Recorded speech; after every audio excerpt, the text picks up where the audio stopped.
So it's been 10 months since I moved away to Vancouver from Kelowna. And I thought I was just moving to a bigger city, but what I found was a completely new version of myself, which I know sounds totally cliche and whatnot, but whatever. It forced me to like zoom out into all of my relationships, which changed my relationship with myself. I also experienced culture shock for the first time, which I didn't anticipate.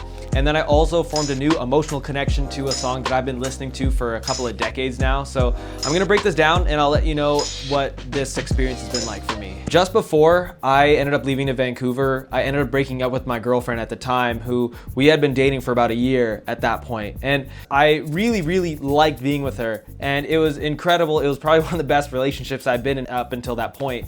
But the problem though was that I just felt like there was this need for independence and growth, which I just unfortunately couldn't feel I could provide to myself if I stayed with that girl. And that wasn't fair to her. You know what I mean? I did my absolute best to like keep it together for her. And you know what?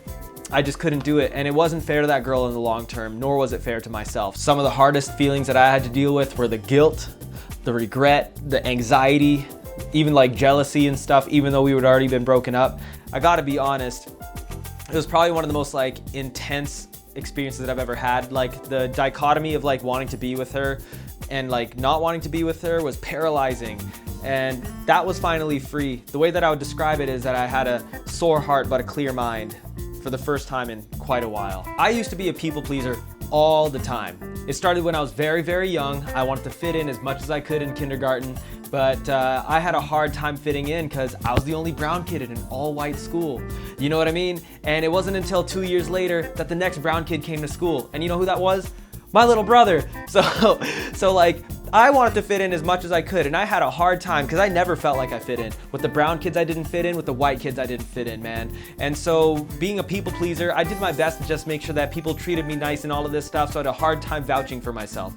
So leaving the relationship with this girl, I had a hard time dealing with the guilt of having hurt her. You know what I mean? That was so rough. And sometimes it takes making hard choices and trusting yourself to keep on moving forward. And that's what I did, and I'm proud of myself for that at this point. To go to Vancouver where I didn't have like my social circle around me anymore, I was completely alone.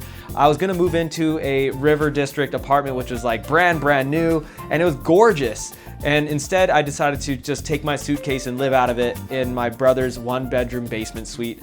And I had nothing else but my feelings and thoughts and just myself. He had to go live his own life, you know what I mean? So it's not like he was gonna coddle me all the time and shit. So I just had to deal with it all on my own. And I don't drink or smoke or anything, so I had to just focus on those feelings like head on, man. So all I would do was just journal. I built this habit of like putting my journal into ChatGPT and just see what comes out on the other side.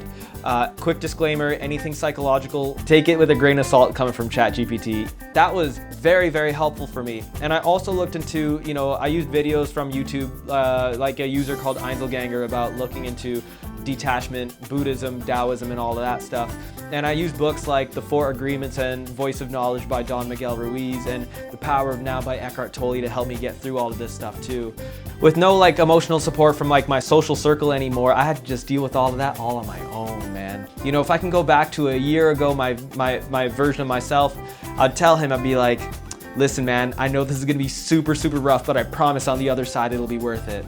Where I knew I made the right choice was my mind was clear, even though my heart was sore.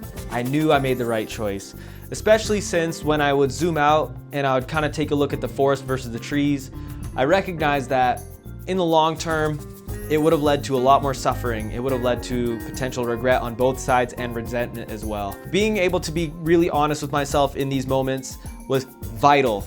And it allowed me to be then more honest with the other relationships of my life, you know? My relationship with my own brother, my relationship with like my friends, auditing whether like they were actually really good for me or not, auditing my relationship with my family members and stuff, taking a look to see who's actually worth my time. And it made my threshold for bullshit to be so much smaller, and I'm very thankful for that. I now recognize much better, this person is worth my time, this person is not worth my time. to have figured this out within the first year of me moving away to Vancouver is huge, and I'm so thankful for it. And I think it comes across when I'm in social situations where I don't feel so much social anxiety anymore. I don't worry so much about, you know, fitting in or like what other people's opinions or impressions may be. I just allow myself to be myself, and that's hugely important. Very thankful for it. If you're gonna move to a big city, allow the discomfort to come in and then see what happens on the other side. Journal as much as you can. Take insight and knowledge from people that know more than you or have experienced a bit more than you. And you know what? Even pop that shit into ChatGPT, man. ChatGPT was a catalyst for my growth and expansion. And one of my favorite prompts was blunt meta commentary. Sometimes I'd find that like, I'd worry that ChatGPT was maybe being a bit too nice to me and stuff. You know what I mean? So what I would do is I recognize that there'd be this moment where it would give its reasoning in ChatGPT 01. Don't be blunt. Don't offer meta commentary. And then when I saw that, I just thought, you know what? Let's go into 4.0. Let's put in give me blunt meta commentary. And the first thing was, Deepak, you're using Vancouver as a backdrop for all of your nonsense and your emotional bullshit, man. You just keep on going in circles. And I was like, ugh.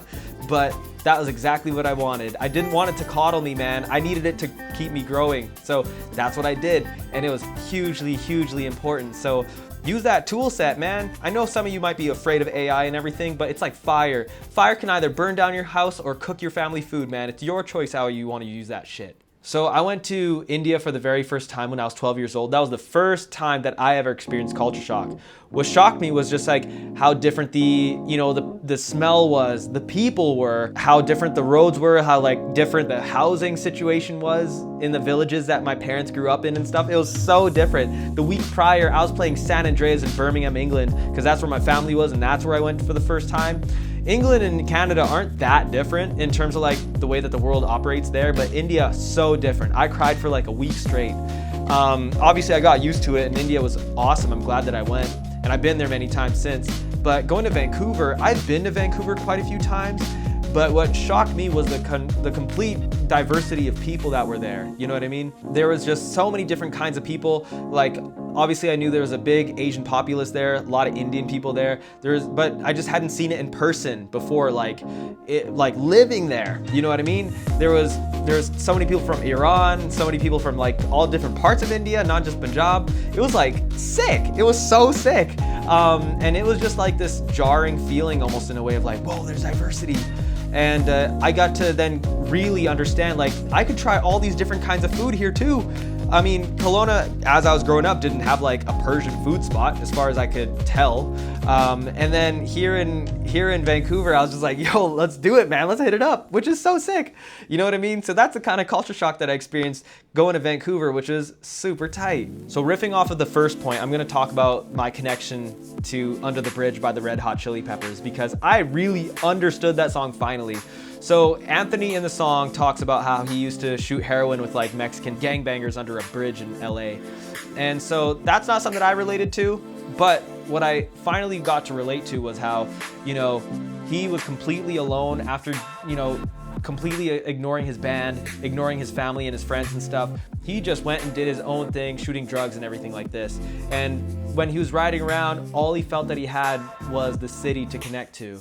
And when I left Kelowna to just like deal with the emotions that I was experiencing, I also felt incredibly alone. So what I would do is I would often just, the way that I am is I would just get into my car, pick a direction and just drive. So I would just pick a direction, drive to wherever I wanted to go, and I would just listen to the lyrics, and I finally understood, like, this is me in Vancouver now. Vancouver is, you know, the person that I'm with now. This is the bond that I'm creating. And it finally clicked. You know what I mean? Like, she sees my good deeds and she kisses me, Wendy. Lonely as I am, together we cry. That part also hit because Vancouver's known as like a majorly rainy city, which is like not true. But anyway, yeah, dude, I finally got to understand the emotional impact of that song. That was incredible. So when I hear it now, it actually feels like I've lived it, which is crazy. If you're ever feeling alone living in a city, I would strongly suggest you just get into your car or take transit and just go in one direction and just figure it out. Just see how it feels, just check it all out and listen to that song, man. It was actually like profound to me how much that song made an impact on me. After listening to it for like years and years, learning it on the guitar, learning how to sing it and all of that stuff, man. That was awesome. So those are the 3 experiences that I had moving to Vancouver. It hasn't even been a year yet, but here I am. I hope you enjoyed it. And you know what? This is me climbing the mountain. If you want to see me climb the mountain a bit more, then just hit the subscribe button. And if you liked the video, then just like it and leave a comment so I know what the hell you liked about it. And if you disliked it, let me know too. That's all fine. Later.